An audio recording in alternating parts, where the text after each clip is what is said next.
Selamat sejahtera saya ucapkan kepada Sir Yusof. Nama saya Joel Jelaming anak Jome dengan nombor matriks 05 DGU 19F 2005 dari DGU 5A. Jadi pada video kali ini saya akan membentangkan jawapan bagi case study yang telah diberikan oleh Sir Yusof. Bagi soalan 1, 4 faktor-faktor yang menyebabkan kelewatan proses kelulusan suatu proses pembangunan adalah yang pertama, kelalaian pihak pemaju itu sendiri. Yang kedua, prosedur yang terlalu rumit.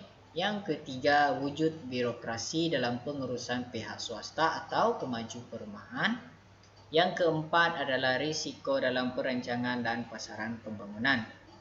Untuk pengetahuan Sir Yusof, disebabkan had kekangan masa 5 minit, saya telah terangkan jawapan bagi soalan 1 ini lebih lanjut di dalam PDF yang telah saya hantar di Sidos saya. Jadi seterusnya bergerak ke soalan kedua. Maksud pecah sempadan adalah tanah bermilik yang dipecah sempadan kepada dua bahagian atau lebih untuk dipegang oleh tuan punya di bawah hak milik berasingan. Jadi Sir Yusof boleh lihat gambar rajah yang telah saya lukis ini. Jadi berdasarkan gambar rajah ini, katakan kita ada Ali dan Abu mempunyai satu lot tanah, iaitu lot 1 sebesar 10 ekar. Jadi katakan Ali dan Abu ini membuat pecah sempadan dengan luas tersebut adalah sama. Jadi bila dipecah sempadankan, satu lot tanah tadi akan menjadi dua lot tanah, di mana setiap satu mempunyai luas yang sama, iaitu 5 ekar dan 5 ekar. Kemudian lot nombor baru juga akan digunakan, iaitu daripada lot 1 tadi, lot 1 bertukar kepada lot 2 dan lot 3. Dan yang terakhir sekali, apabila dipecah sempadankan, setiap tuan punya tanah juga akan mempunyai tanah masing-masing.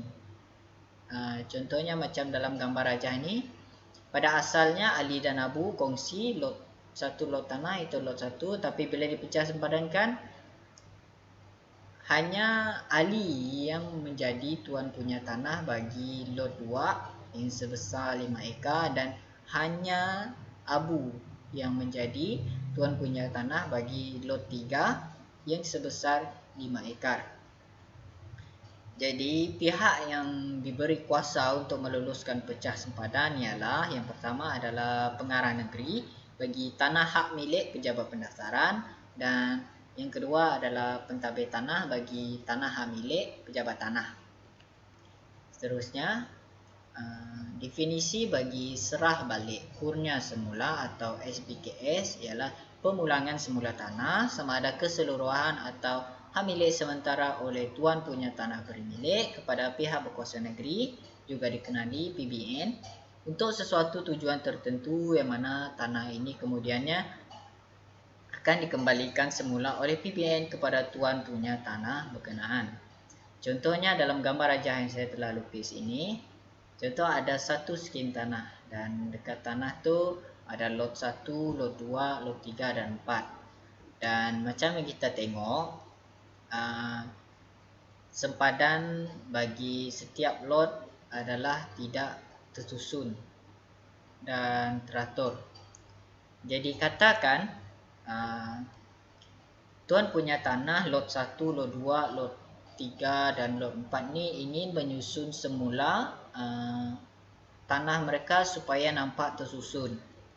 Jadi tuan punya tanah bagi keempat-empat tanah ini akan membuat permohonan SBKS, dan jika permohonan itu diluluskan, tanah-tanah mereka akan diserahkan semula kepada PBN untuk tujuan menyusun atau sempadan mereka.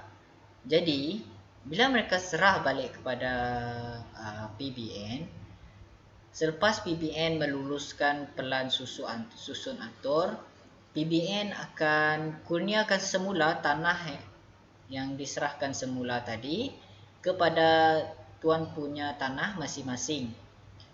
Cuma tanah yang diserahkan adalah berada dalam unit-unit yang berasingan, dan sebahagian tanah tersebut diserahkan ke PBN untuk tujuan membina kemudahan awam seperti jalan raya. Jadi kalau lihat dalam yang dimaksudkan dengan unit-unit berasingan adalah, kalau lihat dalam gambar ajar ni, tadi asal dia adalah tidak tersusun seperti dalam ini. Kemudian bila dikurniakan semula, tanah itu menjadi nampak tersusun, cuma mungkin luas dia akan berbeza, dan sebahagian daripada setiap tanah ini, lot 1, lot 2, lot 3, lot 4 ini juga diserahkan kepada PBN dan untuk membuat satu jalan raya.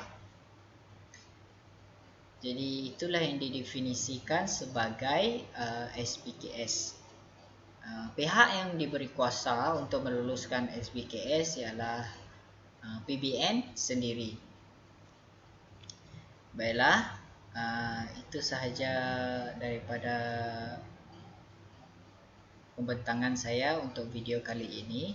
Terima kasih kepada saya Yusuf kerana sudah menonton.